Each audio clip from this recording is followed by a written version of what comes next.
pessoal! Vocês sabiam que um dos diagnósticos mais frequentes na neuropediatria e na ecoterapia é a paralisia cerebral? Você costuma aplicar algum tipo de escala para classificar o seu paciente, o seu praticante? Então preste atenção, porque a nossa aula de hoje é sobre paralisia cerebral. Roda a vinheta e vamos nessa!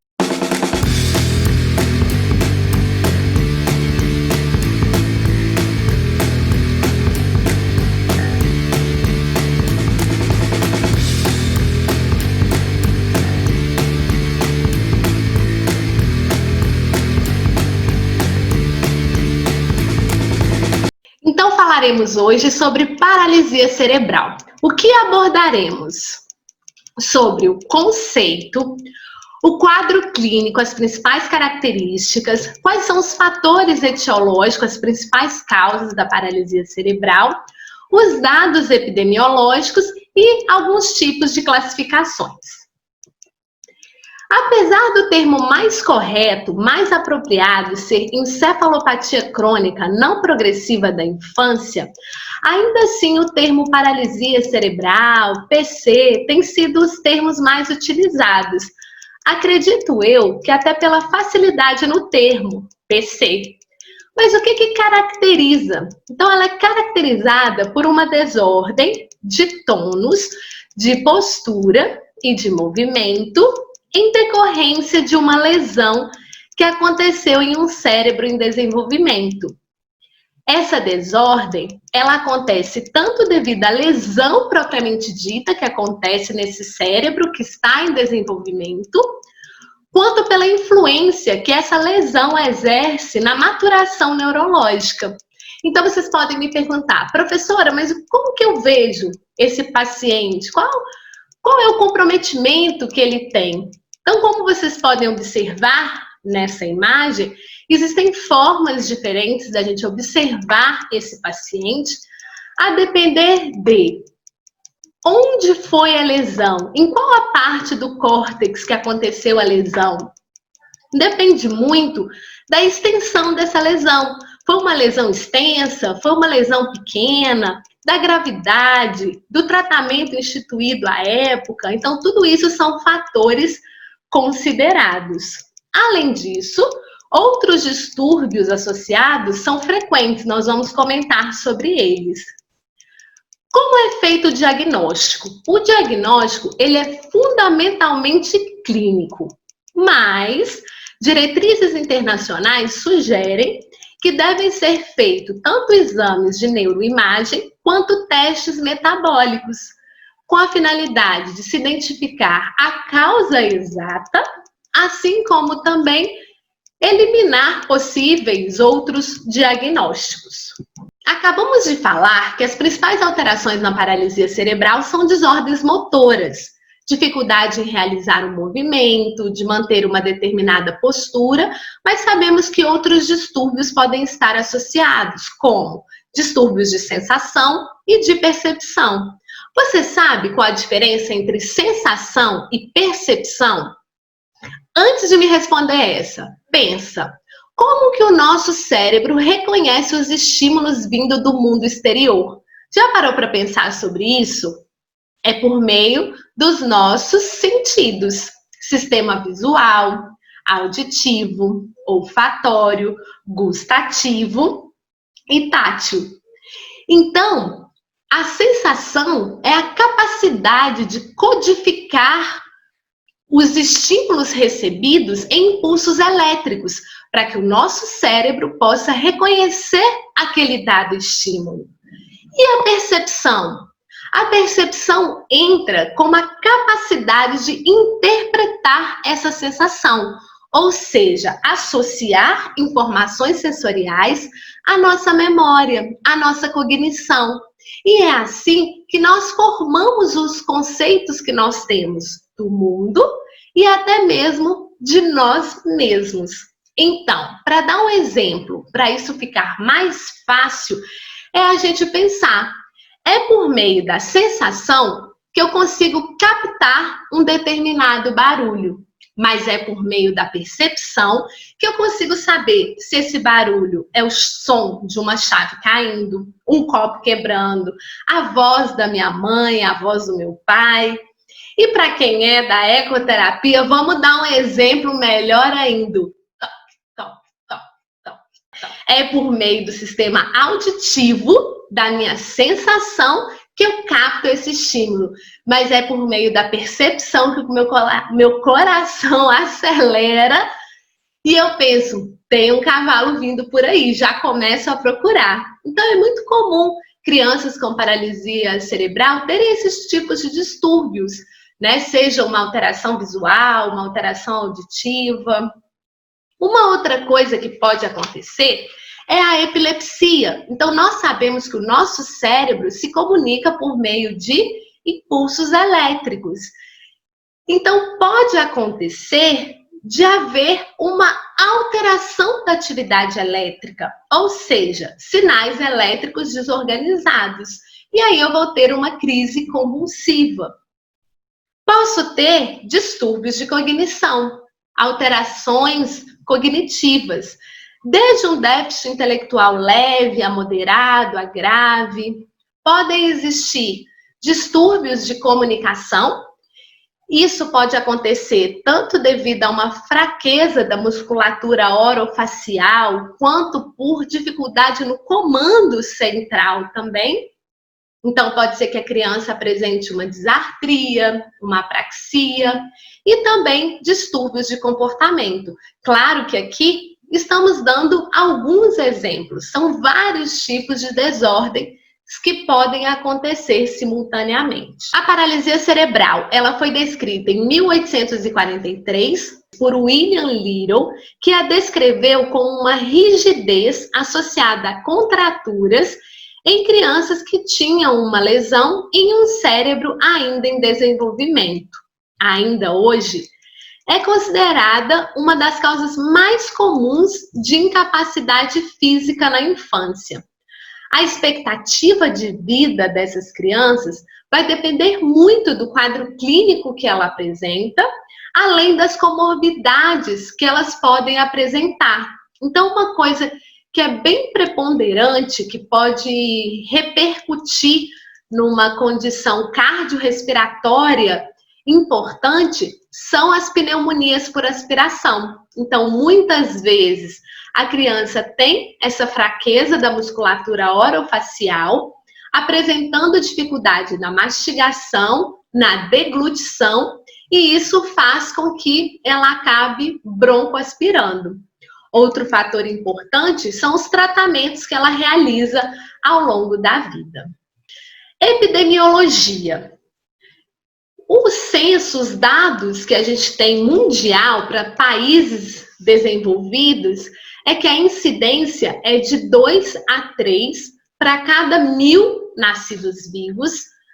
Países em desenvolvimento, como é o caso do Brasil, não existem dados epidemiológicos precisos, mas acredita-se que a incidência seja ainda maior devido ao sistema de saúde e outros fatores, como, por exemplo, a desnutrição materno-infantil. Então, acredita-se que seja de 7 para cada 1.000 nascidos vivos. Ela é significativamente maior em crianças prematuras. Acredita-se que exista uma incidência de 40 a 100 crianças a cada 1.000 nascidas vivas, quando a gestação tem menos de 28 semanas. Também está muito relacionada com o baixo peso ao nascer, é um fator importante, e gestações múltiplas. Acredita-se que exista uma chance 4 vezes maior da paralisia cerebral em gestações gemelares e até 18 vezes maior em caso de trigemelar. Etiologia. Quais seriam, então, os fatores etiológicos? Eles podem acontecer no período pré-natal, perinatal e pós-natal. Em relação ao período pós-natal, na literatura, a gente encontra uma certa divergência. Tem autores que consideram até os 2 anos, até os 3 anos, então isso é um pouco variável. De fato, os fatores pré-natais mais comuns são as infecções maternas. E aí existe a regrinha do TORCH. O que é o TORCH? O T vem de toxoplasmose, o O de outros, como por exemplo HIV, sífilis, o R, que é de rubéola, o C de citomegalovírus e o H de herpes simples. E agora, mais atual, o Zika vírus. Pode ser também por malformações cerebrais, por patologias placentárias também. Os fatores perinatais são frequentes em relação à hipóxia, à anóxia no momento do parto, pré-eclâmpsia, traumas obstétricos, qualquer evento que gere hemorragias e infecções do sistema nervoso central, prolapso de cordão umbilical. Em termos pós-natais, meningite, encefalite, o acidente vascular encefálico, eventos que causam hipóxia, como por exemplo o afogamento, traumas como traumatismo crânioencefálico e leucomalácia periventricular. Muitas vezes não se sabe exatamente qual o fator etiológico. Ele é importante? É. Na verdade, tudo é importante, principalmente quando pensamos em reabilitação. Conhecer a história clínica é ainda mais importante. E principalmente uma avaliação muito minuciosa do quadro clínico cinético funcional do nosso paciente. Classificações. Como eu classifico? Por que surgiram essas classificações? Então, primeiramente, as classificações, elas vêm para nos ajudar a compreender melhor a clínica daquele meu paciente, para que eu consiga também agrupar indivíduos com características semelhantes, tanto para me auxiliar no entendimento e na minha atuação na minha prática clínica, quanto também no momento de fazer uma pesquisa, agrupar os sujeitos de um modo mais semelhante. Então, existem formas diferentes de se classificar para fornecer descrição detalhada da natureza e da gravidade do diagnóstico, para a gente pensar também um pouco nos possíveis prognósticos, padronização e até mesmo comunicação entre os profissionais. Então, quando eu falo para um fisioterapeuta que uma criança tem uma paralisia cerebral do tipo quadriparética, ele sabe do que eu estou falando, porque isso foi padronizado. Isso é muito importante. E também me permite comparar resultado. Duas crianças diparéticas classificadas pelo GMFCS, que nós vamos falar na aula de hoje, nível 2, né, que são semelhantes, eu consigo comparar melhor esses resultados, ok? Vamos começar falando então da classificação topográfica. O que significa topografia? É a forma como se distribui no corpo, ou seja, eu observando qual parte do corpo em que eu vejo aquele determinado comprometimento. Havia uma tendência maior de se usar as palavras quadri, di, M. Ultimamente, tem tido uma tendência maior em dizer a criança apresenta uma paralisia cerebral bilateral, ou seja, há o comprometimento dos dois hemicorpos, direito e o esquerdo, e unilateral, quando compromete apenas um hemicorpo, o direito ou o esquerdo. Mas uma outra questão importante da gente considerar aqui é falar sobre a diferença entre plegia e paresia, porque vocês devem estar se perguntando, mas não é quadriplégico? Por que parético? Por que paresia? Então isso tem que ficar muito claro para nós também. Quando está escrito que um paciente apresenta uma quadriplegia, plegia significa ausência de contração muscular em um segmento, em uma parte do corpo ou em várias partes. Ou seja, eu tenho uma ausência de contração muscular e eu tenho, então, uma ausência de movimento. Quando eu digo paresia, eu tenho uma diminuição de movimento, eu tenho uma fraqueza muscular, ok? Então, esse é o primeiro ponto que a gente precisa considerar. Fora isso, quando eu digo quadriparesia, a gente observa aquele paciente que tem os 4 membros afetados e, por consequência, acaba tendo o tronco comprometido também. A quadriparesia, normalmente, ela envolve uma lesão mais extensa do meu córtex cerebral, envolvendo os 2 hemisférios cerebrais. Ela pode ser do tipo simétrica ou do tipo assimétrica, ou seja, tem aquelas crianças que apresentam uma quadriparesia simétrica, tão comprometida quanto de um lado ou do outro, ou pode ter aquela criança que tem os 4 membros comprometidos, mas tem um lado direito com um comprometimento ainda maior. Então, normalmente, ela resulta de quadro hipóxico isquêmico grande, né? Uma área vasta do cérebro, onde eu tive uma diminuição ou realmente, né, uma falta de oxigênio no determinado momento, e também nas questões de uma malformação cerebral também. A diparesia é essa imagem que a gente vê aqui, o comprometimento, né, dos membros inferiores, e que está muito relacionada com lesões próximas dos meus ventrículos cerebrais, lesões periventriculares. Então, acontece muito na leucomalácia periventricular, acontece muito nas hemorragias peri- ou intraventriculares. E por que a gente vê, né, esse comprometimento maior aqui em membro inferior? Justamente porque as fibras motoras que nervam os membros inferiores estão localizadas nessa região próxima do ventrículo cerebral. Na hemiparesia, que é a lesão unilateral, a gente observa, né, um hemicorpo com alteração. Isso é mais frequente no acidente vascular perinatal e em malformações congênitas. Um outro tipo de classificação leva em conta a alteração motora propriamente dita. Aí poderemos encontrar o modo espástico, que é aquela criança que apresenta um aumento do tônus muscular.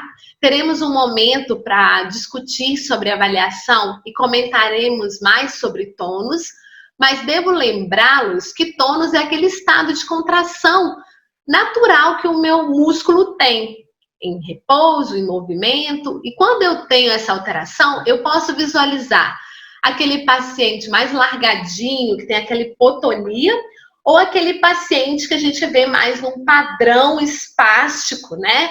Que a gente fala que é essa espasticidade, né? Que é a maioria, inclusive, dos casos de paralisia cerebral. Podemos ter o atáxico, que é quando a gente tem uma lesão cerebelar. Podemos falar em discinesia ou discinético, que é quando tem alteração de distonia, coreia e atetose, vamos comentar sobre eles. E temos também o tipo misto, que é quando a gente tem mais de um tipo de alteração motora. Então, vamos começar a falar um pouquinho de cada um desses tipos. Então, um tipo muito comum, que representa de 70% a 90% dos casos, é de fato a paralisia cerebral espástica. Ela envolve uma alteração do neurônio motor superior, ou também chamado de primeiro neurônio, que é o neurônio que tem o seu corpo celular alojado lá no meu córtex cerebral. E devido a essa alteração, eu vou observar algumas manifestações clínicas. E aí eu chamo a atenção aqui para a hipertonia, que eu acabei de mencionar, e a fraqueza muscular. Muitas vezes as pessoas confundem. Eu ter um tônus aumentado não significa que a minha musculatura está forte. Ao contrário, normalmente há uma fraqueza muscular.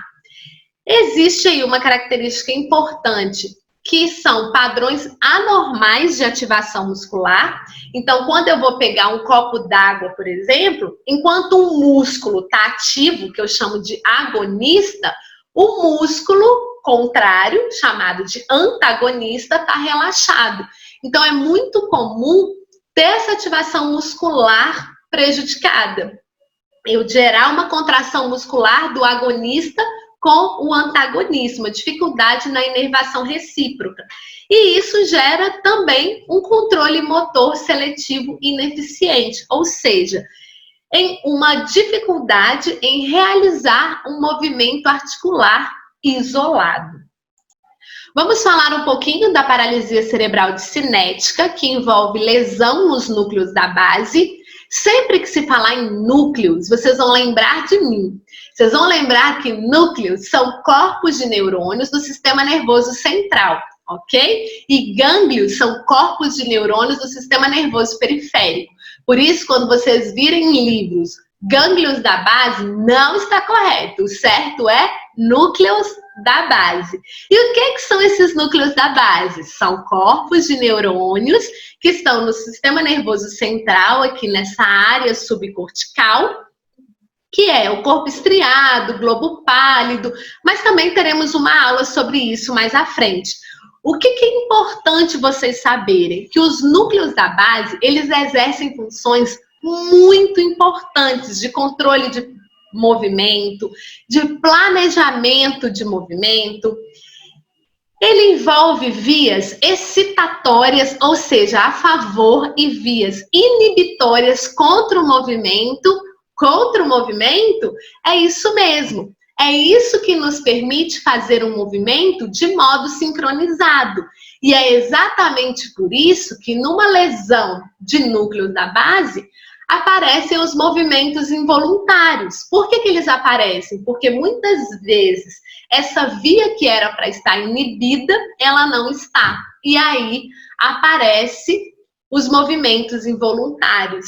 Aparece a dificuldade de regulação no tônus, né? Além deles serem importantíssimos na função executiva. Então, são estruturas bem importantes. Paralisia cerebral cinética, eu vou ter discinesia, ou seja, distúrbio do movimento. Eu posso ter uma hipercinesia, aumento dos movimentos, ou uma hipocinesia, que é a diminuição. O que eu observo na distonia? Uma contração muscular sustentada com hipocinesia e desregulação do tônus. A coreia é muito comum dela ocorrer associada à tetose, no que a gente chama de coreoatetose, mas a coreia são movimentos descoordenados, rápidos, em extremidades proximais, ocorrendo uma hipercinesia. A tetose também com hipercinesia, só que são movimentos mais lentos, contorcionais, constantemente modificados em extremidades distais. Na paralisia cerebral atáxica, a gente tem uma lesão cerebelar, que é outra estrutura extremamente importante no nosso sistema nervoso central. Tanto que cerebelo vem do latim pequeno cérebro, de tão importante que ele é. Embora ele tenha diferenças substanciais para o nosso cérebro, ele tem funções muito importantes. Você sabia, por exemplo, que o cerebelo ele consegue comparar um movimento que foi idealizado pelo nosso córtex cerebral com o movimento que está acontecendo no momento e fazer correções desse movimento ainda em curso? Ou seja, o cerebelo é de fato muito importante. E é por isso que na paralisia cerebral atáxica, a pessoa apresenta dificuldade em manter uma determinada postura, déficit no equilíbrio postural muito considerável, incoordenação motora, dismetria, que é, a gente tem uma metria. Para eu pegar esse copo de novo aqui em cima da minha mesa, o meu cérebro faz um planejamento motor e eu tenho a métrica. É muito comum o paciente com lesão cerebelar, com uma ataxia, você pedir para pegar e ele ter dificuldade em alcançar o alvo com facilidade. Fraqueza muscular e hipotonia, assim como tem uma característica chamada de disdiadococinesia. O que é isso, André? É a capacidade de fazer movimentos rápidos e alternados. Você pede para o paciente fazer movimento rápido, alternar, e ele não consegue executar esse movimento, porque o cerebelo que ajusta esses movimentos faz com que a gente consiga executar movimentos mais refinados. Vamos terminar a aula de hoje falando sobre as classificações que mais têm sido aplicadas, que são as classificações que se referem quanto à funcionalidade. Tão importante quanto eu saber qual é a topografia do meu paciente, do meu praticante, é eu entender melhor o quão funcional ele é. Quais são as maiores limitações em suas atividades cotidianas, no seu dia a dia? Então, essas classificações, elas estão muito preocupadas com o desfecho propriamente dito. Por isso, se você ainda não utiliza esse tipo de escala na sua prática clínica, seja no seu centro de ecoterapia, na sua clínica de reabilitação, chegou o momento de você considerar urgentemente a utilização dessas escalas. Inclusive, dificilmente hoje você vai ler um artigo sobre paralisia cerebral e não encontrar sobre a classificação do GMF-CS dessas crianças. Então, vamos falar um pouquinho delas. Para a mobilidade, são utilizadas principalmente duas escalas. O GMF-CS, que é o Sistema de Classificação da Função Motora Grossa, e o FMS, que é a Escala de Mobilidade Funcional. Esses termos, eles vêm do termo original na língua inglesa, e eu deixei assim, porque é assim que a gente pesquisa mesmo, por GMF-CS, FMS, né?